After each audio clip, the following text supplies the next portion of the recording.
Well, hey, and welcome to the video. So today I want to discuss my ownership with the Neural DSP Quad Cortex, both from the perspective of a former Kemper owner and also my thoughts now that I've had the unit and been using it basically exclusively for the past 6 months. So I started with the Kemper in about 2017, so very late to the game with that particular unit. And I essentially used it full-time for all my stuff. I work as a professional musician in Canada, and I transitioned from amps and pedals to the Kemper exclusively. So all of my tweaking and stuff was done on the Kemper and using a set of studio monitors. And that's basically how I ran my live setup for the past 5+ years, just with the Kemper. So when they announced the Quad Cortex, I thought it was kind of intriguing. You know, it's got all these cool user interface differences between the Kemper, and it kind of looks a little bit more high-tech and a little bit newer, if you will, than the interface that the Kemper has. So I wanted to give it a go, and when I was able to finally get my hands on one, I pulled the trigger, and I am now using the Quad Cortex full-time and have since sold off the Kemper. So the road to the Quad Cortex hasn't been super smooth the whole way. I've been through 2 units. This is my second one now. The first one I had an issue with the foot switch, and then the Wi-Fi was atrocious, which if you go on any forum, that's basically one of the main grievances with Quad Cortex from day-to-day standpoint is the Wi-Fi. I don't know whether they shielded the chip too much or it's just basically because it's enclosed in a metal casing that's pretty robust, but the Wi-Fi range is something definitely to be desired. So that being said, let's talk a little bit about the main differences, what I saw as kind of my biggest gripes from switching from the Kemper to the Quad Cortex. So the first thing off the bat, the user interface is much better on the Quad Cortex. However, that being said, lots of people on the Quad Cortex forums or even like the gear page, stuff like that, they seem to really get after the Kemper for its user interface and that it's, you know, clunky and outdated. And I think that's correct to a point. I believe obviously the screen is a monochrome, little, you know, 2 or 1.5 inch screen, rectangular, and it's a little bit hard to see, especially if you don't have fantastic eyesight. But the controls on the Kemper are really intuitive. You know, if you are coming from an amp and pedals, you want to add a little bit more mix on your reverb. Well, there's a knob for that on the front of the Kemper. You want to add some more gain, there's a knob for that. You don't have to do any menu diving, and essentially that is one of the big draws I believe lots of people like the Kemper for versus maybe the Fractal or even the Quad Cortex to a certain extent. All the important stuff is right there. You can touch it, you can feel it, you don't have to go into any menus. And then when you want to get a little bit more in depth with tweaking your tone, the Kemper has some good menus. And as of probably, I guess, a couple of years now, I think they've had the editor out for the Kemper, which is really great. If you put your Kemper on the desk and you want to just tweak everything on the computer using your computer screen, you can do that. You don't even have to touch the Kemper itself. The editor is really well thought out, and it was a big thing that made me hesitant on letting the Kemper go, because as of right now, the Quad Cortex does not have an editor. And that is one thing that lots of people are up in arms about, but you need to keep in mind that Neural DSP is a fairly small company, and this is their first shot at hardware, and I think they did damn good for their first attempt with the form factor, with, you know, how everything is presented. There were a lot of growing pains when the Kemper came out, and that a lot of people have kind of ridden through that wave, and the Kemper has been updated to a point that it's at today, and it's fantastic. So that's one thing about the Kemper. It has an editor versus the Quad Cortex does not. So I'll talk a little bit about my kind of day-to-day usage with the Kemper versus the Quad Cortex and the main differences. So from a usability standpoint, one of my biggest gripes, and I was kind of reading over a post I made on the Kemper forum a little while ago, talking about my gripes, and luckily some of these have been addressed. My biggest one for that particular time, which was probably, I don't know, 5 months ago or more now, if you wanted to select a different preset, the Kemper had this really cool way of if you hit the up or down switch on the remote, for example, it would blink in the screen the available slots that you wanted to change to in the next bank of presets. Whereas the Quad Cortex, when you hit the up switch or the down switch, it would just change into that next sound, and maybe that's not the one you wanted. So you'd have to do some footwork, fancy footwork, to try to get the sound you wanted right off the bat if it wasn't the next one in the bank. Now luckily, I don't know if it was, because I think we're on 1.4.1 now as of the filming of this video.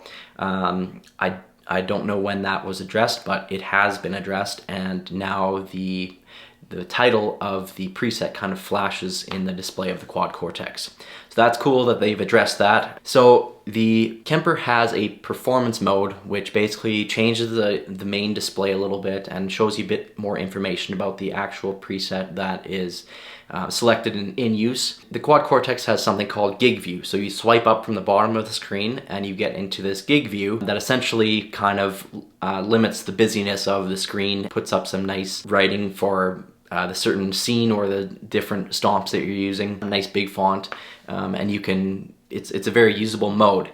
Now my one gripe with it is the fact that you can't default the Quad Cortex to power on with that gig display, or gig view rather. You have to swipe up from the bottom of the screen. So if I'm in like a festival type situation where it's like a throw and go, I don't have time necessarily to mess around with my pedals. I'm literally like throwing them on the ground, plugging cables in, and we're off to go. If I don't remember to swipe up from the bottom of the screen to get in gig view, and I want to use scenes, well, I'm kind of in trouble. I have to remember, okay, so A was my intro, let's say C was my verse and chorus tone, and then H was my lead tone, and I don't necessarily set them up all the same way because I'm weird and I want to wear the foot switches a little bit evenly rather.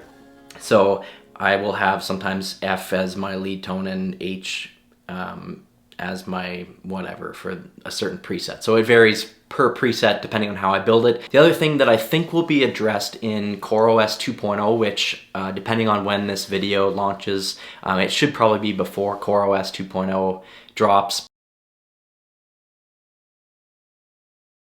But they're saying it could be any time now. So depending on when this video is out, CoreOS may have already come to the Quad Cortex. But one of the big things that a lot of people have been asking for, that the Kemper's had for a long time and has an actual section on the remote of the Kemper for this, is hybrid mode. So basically what that means is, for example, on the Quad Cortex you have different levels of foot switches. So the top could be maybe stomps and the bottom could be scenes or presets or something like that, and you could basically define what you want them to be. And on the Kemper, they have that thought out really nicely. So you have your top row of foot switches is stomps, and then the bottom can be the presets. It's a very kind of adaptable mode, and you can basically change it how you want. Whereas the Quad Cortex, you're basically stuck. You're either in stomp mode or preset mode or scene mode, and you can change that with, if you push the tempo and the bank down button together, you can change those modes. It's kind of a weird setup. It's not really ideal if you're wanting to switch from stomp to scene mode, for example, within, you know, a song or something like that, and you're not really paying attention to what your feet are doing. So in terms of sound and what I kind of noticed, you know, obviously if you have been around the Kemper world for a while, there is so much in terms of profiles, and there's some really great guys who just make profiles. There's lots of companies that will just have a profile pack that you can either download for free or you can buy it, and it's really good. Kemper has no shortage of sounds, and I think the Quad Cortex has come a very long way. Even in the 6 months basically that I've been playing the Quad Cortex full time, it's definitely come a long way. Now I know Neural DSP is kind of revamping their Cortex Cloud, is what they call rig search, rig manager kind of thing, but the Cortex Cloud basically allows you to download different sounds, and they're revamping this with CoreOS 2.0. So right now with 1.4.1, they have a starring system where you basically star the sound that or the patch that you want, and then you go to your that's on your computer or on your mobile, and then you go to your Quad Cortex and you can download those through the cloud, and that's how you get the sounds onto the Quad Cortex at this time. So they're revamping that. I really don't know what it's going to look like, but apparently the starring system is going away.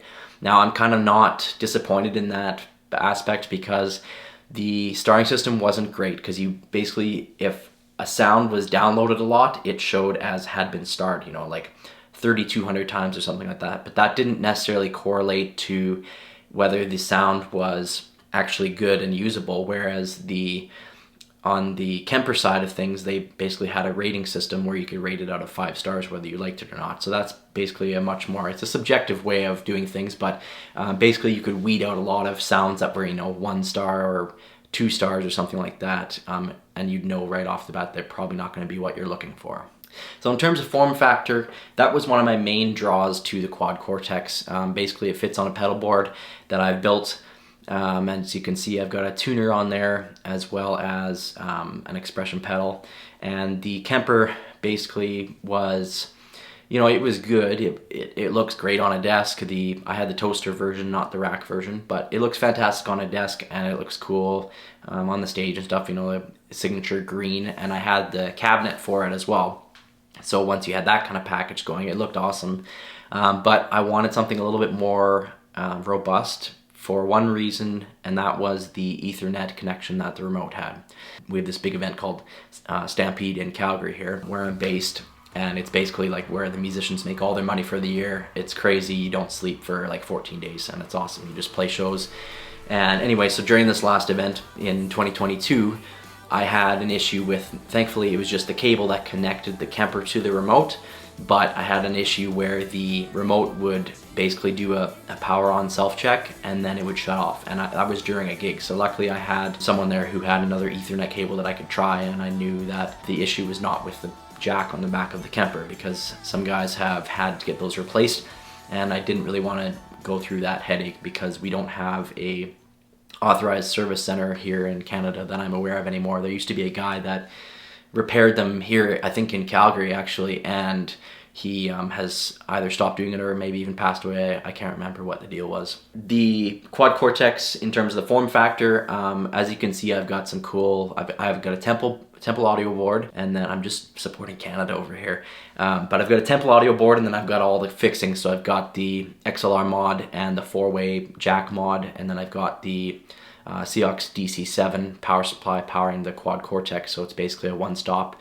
You plug in your cables on either side, and that's how you do it. Whereas the Kemper, I had a couple different iterations of what I was using for protecting it and traveling with it. So I had a Pelican, I think it was the 1610. It's a roller case. Basically it had the pick and pluck foam that I molded to fit the Kemper, and then I could fit the remote and my cables and everything, and that was cool, but it was pretty heavy. It didn't really fit well if you're traveling in a small vehicle. So I bought the Gator travel bag. It was a soft-sided bag, and I bought that one as opposed to the Kemper one because I had heard that the Kemper one just wasn't very good quality, and the Gator one was fantastic quality. It was one of the best bags that I've owned, and I think it was only like $150 Canadian, so that's probably like $25 American. But anyway, that was one of the big things that really pushed me over the edge. If the Quad Cortex had not necessarily been as compact of a unit, I might have passed on it. Or I felt with the Quad Cortex that it looked better on a pedal board rather than just naked on the floor, and I wanted to build a nice pedal board for it. So, I mean, your mileage may vary, but that's just my preference. So in terms of inputs and outputs, the Quad Cortex and the Kemper, they're very comparable. There's nothing in terms of like a pro level show that you'd be missing on either one of them. You know, if you go to some of the Boss units, you don't necessarily have XLR out, you have 1/4 inch out. That might be a hassle for some people. You have to get a converter if your sound guy is only dropping XLRs for you, that sort of thing. But they both feature a full panel, full professional audio setup in terms of inputs and outputs, MIDI, all that kind of stuff. So one of the nice things about the Quad Cortex that the Kemper doesn't have, and I don't really know why, I'm sure there's maybe a hardware limitation or something, but the Quad Cortex can be used as a interface for recording guitar into your computer. So whereas the Kemper, you have to basically feed that into an interface in order to get the sound into your computer, the Quad Cortex can be used as crazy, I don't even know the full specs on it, but a really nice interface, really high quality, and like basically 0 latency. And so that's basically another draw that I had. I have, in my day-to-day use, I use an Antelope Audio Zen Go as my interface. It's got a nice knob on the front and it's a Thunderbolt unit, so I essentially plug the Quad Cortex into that using XLR. As maybe if you've watched some of my other videos, you can see XLR sticking out the side, and that's the reason for that. I just plug it right into the interface, and then I can run my studio monitors off that and have the volume knob to adjust things, just how I do it. But that being said, the Quad Cortex as a standalone interface is fantastic, and I have used it. I'm not a huge home recorder, but for the stuff that I've used, it's worked really well for me. So effects are one of the aspects I would like to talk about next. Basically, there was a lot of kind of uproar about the Quad Cortex having a very limited amount of effects, and that is slowly being remedied. You know, they've got the multi-voicer, which is like kind of a harmonizer, and they've added some different reverbs and I think a couple of delays as well as some compressors since the inception of the product. But there definitely are a limited amount of effects as compared to maybe the Kemper or the Fractals stuff for sure. And I myself am not a super heavy effect user. I don't layer a ton of delays and stuff like that, but I found no issues from my current use with, you know, a lack of effects or stuff that I kind of wish I had. That has been basically a moot point for my specific use case. That being said, the Quad Cortex has a large amount of processing power, so you can put a lot of effects in the chain. You know, they've got what they call the grid, and essentially that allows you to put 4 rows of effects or amps or obviously a combination of a bunch of different stuff, and you rarely will have issues where you run out of DSP. Whereas the Kemper was basically limited to, I think, 4 stomps, and then you had a dedicated reverb or delay spot. It was one or the other, I believe. But anyway, it's been a while since I've looked at the front of the Kemper, but I basically ran this similar effects, you know, a slapback delay for most of my stuff, and then I tapped into like a dotted eighth for some solos and that kind of thing. And I do the same thing with the Quad Cortex, and it's offered me all the options that I kind of could have wanted from the effects side of things. All right, so some final thoughts here. Do I regret selling the Kemper? And I would say at this point, no. I'm so used to the Quad Cortex, you know, even some of the little quirks and things that I've mentioned that I'm not super jazzed about, that I'm hoping that they're gonna fix, but I really don't know. I don't really miss it. And I guess one of the other things that I should mention about the reason why I have a tuner on my board actually is because on the Quad Cortex, the only way to get into the tuner is to hold down the tap tempo button for about 3 seconds. And for me, during a live situation, that's a long time. So they also don't have a way where you can just, you know, use your expression pedal, and when you go heel down, it goes into the tuner, whereas the Kemper has the dedicated button on the remote, and it also has, you know, if you go heel down on your attached expression pedal, it will kick into the tuner automatically. So that's the reason why I have the tuner. But yeah, no, I don't necessarily miss the Kemper. I think the sounds are really comparable, with the edge maybe going a little bit more towards the Neural DSP. I don't have a crazy studio setup at home, so I'm basically just going off of what my studio monitors are telling me, and I found that the Quad Cortex was maybe a little bit more amp-like for me in terms of its response and its feel, and that's obviously not a knock to the Kemper because I got along well with it for 5+ years, and I really don't have anything bad to say about the sound or, you know, anything that from that aspect of the Kemper at all. I was really happy with how everything sounded. I always got compliments at my gigs. Actually, with the exception of one time, I was playing this outdoor show. The sound guy wrote on a piece of paper, he said, "Tell guitar player to change sound on Kemper, sounds thin." And that was the only complaint I ever got about how the Kemper sounded. And I really don't know, because that was the profile that I had used for like everything. It was I think it was a 69 Marshall, the M-Brit stuff, which is, if you know about the Kemper stuff, it's one of the best profiles. Sounds great. Anyway, I don't know if this guy just had something weird going on with the EQ, but he did not like my guitar sound. So what's my plan from here? So I've got a Quad Cortex. I've had it for about 6 months. I'm well beyond any sort of return window. Not that I was necessarily thinking of returning it, but kind of what's next for me. So I'm gonna run this setup with the Quad Cortex for, you know, the foreseeable future. It's a really portable setup. It sounds great. They're obviously putting a lot of resources into keeping it updated and adding features and addressing complaints that the users have had. And Neural DSP does seem invested for the long haul in this, and I really hope it continues that way. That's one of my gripes about Fractal Audio, is every 6 months to a year they release a new unit, and then the resale value of your unit goes to nil basically. And it's not to say that the product isn't usable anymore, but because there's that new and shiny thing, it's just one of the problems that Fractal kind of gives to their users when you buy into their products. Hey, so it's Future Dustin here, and just like my little note said in the video, CoreOS 2.0 literally dropped as I was editing this video. So a couple things have changed, and I haven't had a ton of time to mess around with 2.0 yet, but I can show you a couple of differences here. So if we take a look at Quad Cortex, you can see that they introduced hybrid mode.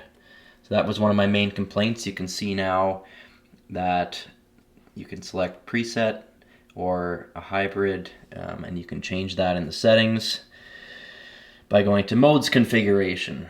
So that was one of my main complaints, and I'm glad to see that that is fixed. They've also revamped the menus and basically changed the whole system in terms of getting sounds onto the Quad Cortex, in terms of how you download things, how you upload things. Everything is in that deep dive video that Neural just released. They have not addressed the issue with my personal issue with the long press for tuner. Basically, you can't do a heel down on your expression pedal and get into the tuner. You still have to long press on here, but they do have now a scene mode. So if you're setting the tempos, you can go by scene instead of having to go back into the tap tempo menu all the time. So that's cool. I'll probably release another video more corresponding to 2.0 and how that's improved my kind of day-to-day usage. But my other arguments still stand, and I'm glad to see that they are working on some stuff for the Quad Cortex and addressing complaints and issues that all the people on the forums, and myself included, have experienced since buying the product. So my final thoughts here before we wrap up. Kemper to Quad Cortex, and where do they sit? My best advice to you would be, if you are on the fence about either one of them, or maybe you have the Kemper and you're thinking about the Quad Cortex, make a pros and cons list. So basically with the Quad Cortex, obviously the user interface is one of the big draws, but if you're going to be worried about, is the Quad Cortex sound that much better, unless you can sell your Kemper for a good chunk of change, which seems to be hard to do, at least in my area. I had a heck of a time trying to sell my Kemper. I wouldn't basically toss the Kemper aside from a sound perspective. I don't think it sounds that much better, and especially, like, I know a lot of guys who use these Quad Cortex are big metal guys, and I'm not. I'm a country guy, so comparable in terms of those sounds. I think that they are a toss up. The big draw would be the different form factor and the user interface. Just day-to-day usage in terms of not worrying about setting up the cable for the remote and then putting the remote somewhere, and then having where's the toaster going to sit, or my rack, if it's mounted in a rack case, where is that going to sit on stage, that kind of thing. So that would be kind of my main concerns if I was looking to go from the Kemper to the Quad Cortex, or maybe just a toss-up between the Kemper and maybe you found a really good price on a used Kemper. I would definitely consider that route as well. So I hope you got some out of this video today. If you did, please whack that like button and subscribe to the channel. It really does help. If you have any questions about my transition between the two, or if you're looking for more information, I've got a couple more videos out right now that kind of explain my top 3 tones that I'm using right now, and I've also gone into a little bit of depth on some tips that I think that are really important for new users to the Quad Cortex. If there's any other questions that you have, please drop them in the comments and I'll try my best to address them. So until next time, we'll see you later.